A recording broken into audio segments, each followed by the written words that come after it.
Black Righteousness Chapter 7 Part 1, Expressions. Arriving at Alsatia, Mletsi was sitting in front of a fire. Before Wanyenyekevu could catch his breath, Mletsi said, "For the next 3 days, we will perform the Holy Jeûne. By the time you finish, we will be in Sonheimer." Mletsi then quickly disappeared. Wanyenyekevu had seen so much and heard so much that day, that his mind was racing.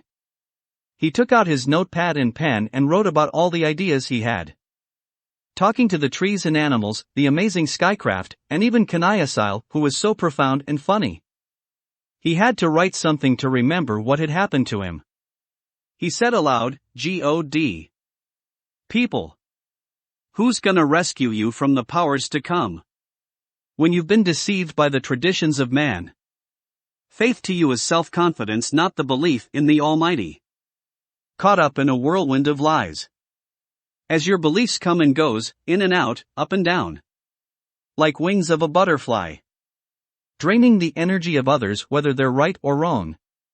'Cause you don't have any strength of your own. People. Why is it? When you go to worship you believe in whoever is up front?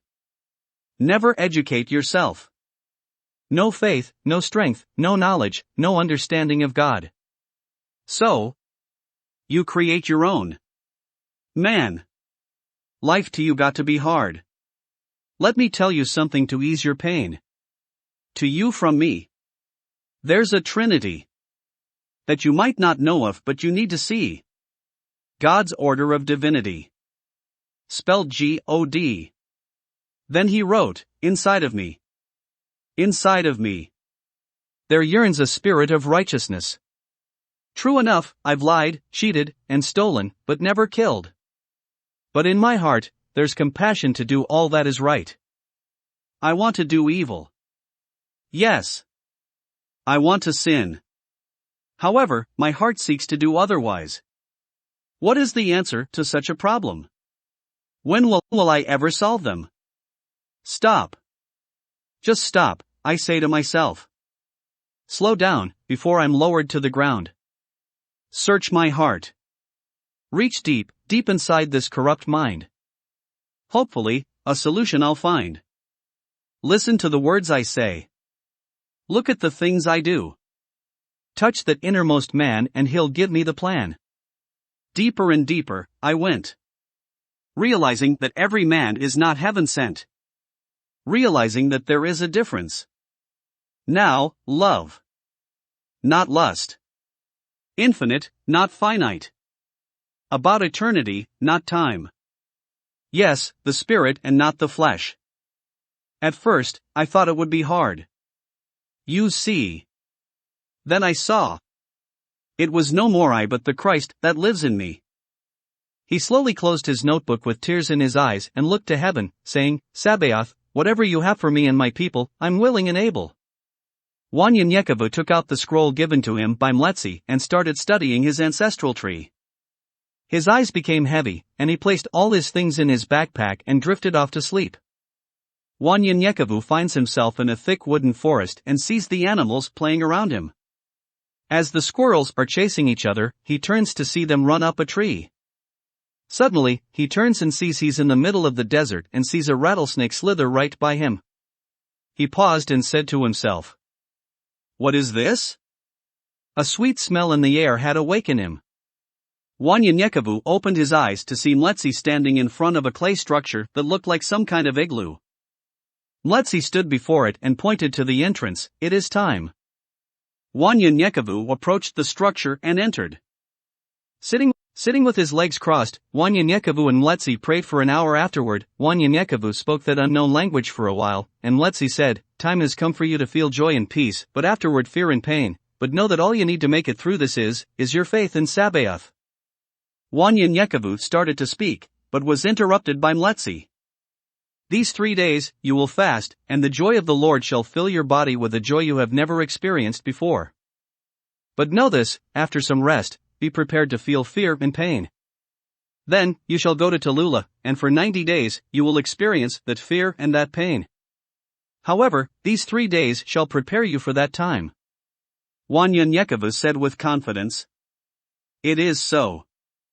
After an hour, Wanyenyekevu got lightheaded and thought he saw things as the sweat dripped down his face into his eyes. Closing his eyes, he sang songs that his grandmother sang to him when they performed jun. He felt air blowing in his face as the heat from the room dissipated. Knowing they were enclosed in the structure, he quickly opened his eyes. He opened his eyes and sees himself in the sky looking down, seeing the beauty of the trees, rivers, and roadways for miles.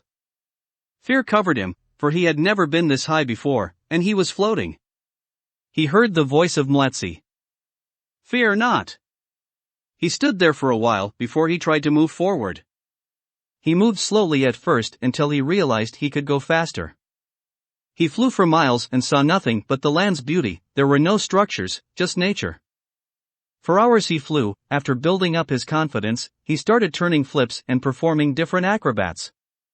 Hours on end until he came across a deep and wide hole in the middle of a pasture. He flew past it, saying, "Ain't no way I'm going down there," and bolted for some time until he said to himself, "Sabaoth showed me that for a reason." He flew back. When he got to the entrance, he looked down as it continuously alternated from black to red. He flew downward for a long time and stopped on a section filled with lava and fire, so he landed on the edge. It was hot, and the heat was overbearing, but that didn't faze him. He saw lava everywhere, but it didn't consume him, so he started walking. He heard a noise. Fearlessly, he said, "Who is there?" Rising out of the lava, a creature with the head of a hyena, the body of a snake, having talons of a hawk. The beast stood up. "What in the hell are you doing here?" Wanyenyekevu, afraid, said, "I don't know, but I'm getting the hell out of here," and flew to the top of the entrance. As soon as he got to the top, he woke up. He was still in the structure with Mletsi. The sweat burned his eyes as he opened them. Wiping his face, he stated to Mletsi, "I saw a hideous creature." Mletsi said to Wanyenyekevu, "I was there." Thinking Mletsi would tell him more, Mletsi took a cup of herbs, placed them on the fire. "These things that you will see are for you, and they will help you later down the road. Let us pray." They prayed for an hour, and Wanyenyekevu closed his eyes and saw darkness had covered him once again. The darkness had covered Wanyenyekevu for a long time until he saw a faint light ahead of him. Walking toward the light, he saw men, women, and children walking with him. The closer he got to the light, the more people were around him. The entire area was covered in darkness, and when they finally reached the light, there was a silver ladder going up toward it. The elderly headed up the ladder first, then the women and children, lastly, the men. Wanyenyekevu started helping people up the ladder before he started climbing the ladder himself. Wanyenyekevu would often take minutes, even hours, before taking one step up the ladder. The elderly was slowing people down, so the children started going on the opposite side of the ladder to pass them. Others did the same as the line began to move faster.